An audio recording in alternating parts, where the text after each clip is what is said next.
Assalamualaikum warahmatullahi wabarakatuh. Pada pertemuan kali ini saya akan membahas materi terkait dengan jati diri yang ada dalam KD 3.1 mata pelajaran bahasa Inggris di kelas 10. Di sini saya sudah menyiapkan beberapa slide PowerPoint yang akan memuat materi tersebut. Check it out. Baik, di sini saya sudah menyiapkan sebuah slide PowerPoint di mana di situ termuat beberapa ungkapan untuk memperkenalkan diri sendiri dan juga memperkenalkan orang lain. Jika kita ingin memperkenalkan diri sendiri, beberapa contohnya ada di sini seperti misalnya pleased to meet you, let me introduce myself, I'd like to introduce myself, dan lain sebagainya. Lalu jika kita ingin memperkenalkan orang lain, kita juga bisa memakai ungkapan-ungkapan di bawah ini seperti misalnya I'd like you to meet Lisa, I'd like to introduce you to Betty, this is Sarah, this is Lela, dan lain sebagainya. Nah, ketika kita mendapatkan perkenalan dari orang lain, maka kita harus merespon perkenalan tersebut. Caranya adalah dengan mengucapkan kata-kata berikut, seperti misalnya nice to meet you, pleased to meet you, happy to meet you, and how do you do.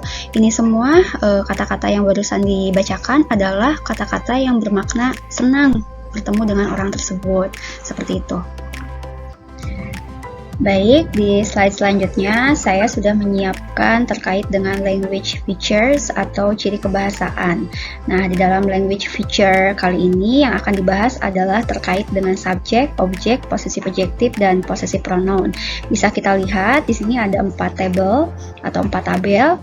Nah, di tabel yang pertama judulnya adalah subjektif. Subjektif terdiri dari I, you, he, she, we, they, it, atau biasanya kita menyebutnya dengan I, you, they, she, it. Subjek adalah seseorang yang melakukan sesuatu. Nah, lalu di tabel yang kedua, di situ ada tulisan objektif. Nah, di objektif ini ketika subjeknya adalah I, maka objeknya menjadi me. Ketika subjeknya you, maka objeknya adalah you. Ketika subjeknya he, maka objeknya adalah him. Ketika subjeknya she, maka objeknya adalah her. Dan ketika subjeknya we, objeknya menjadi us.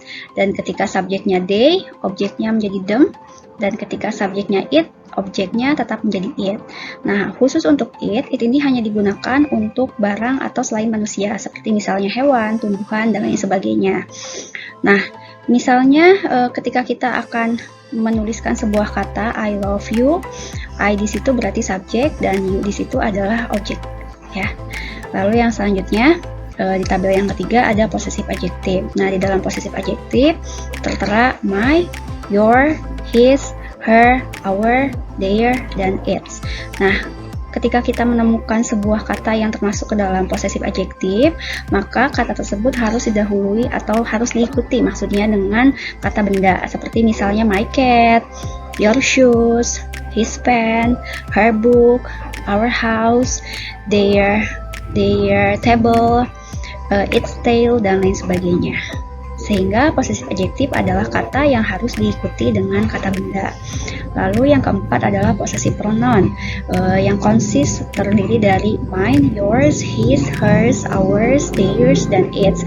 Possessive pronoun di sini artinya menyatakan kepemilikan, seperti misalnya the pen is mine.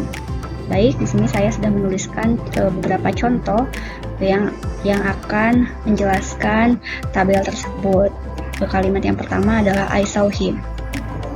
Di dalam I saw him kita lihat I termasuk ke dalam subjek karena I adalah seseorang yang melakukan kegiatan tertentu. Apa kegiatannya? Kegiatannya adalah saw, yaitu melihat.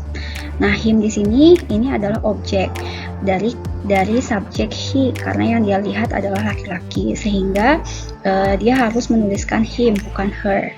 Kalau misalnya yang dia lihat adalah perempuan, maka dituliskannya adalah I saw her. Yang selanjutnya, my cat is lost. Nah, my di sini adalah possessive adjective, di mana ketika kita menemukan sebuah kata possessive adjective, maka harus diikuti dengan kata benda. Kata benda di sini adalah cat, sehingga dituliskannya my cat is lost. Yang selanjutnya adalah the pen is mine. Di sini ada kata yang termasuk ke dalam possessive pronoun yaitu mine. Nah, berbeda dengan possessive adjective, dalam possessive pronoun kita tidak harus atau tidak usah menuliskan kata benda di belakang mine karena mine sendiri sudah menyatakan kepemilikan. Bagaimana jika kalimatnya adalah pulpen itu adalah milikmu? Maka kita tinggal mengganti the pen is yours. Seperti itu. Baik, segitu saja penjelasan untuk materi kali ini. Terima kasih sudah menyimak. Wassalamualaikum warahmatullahi wabarakatuh.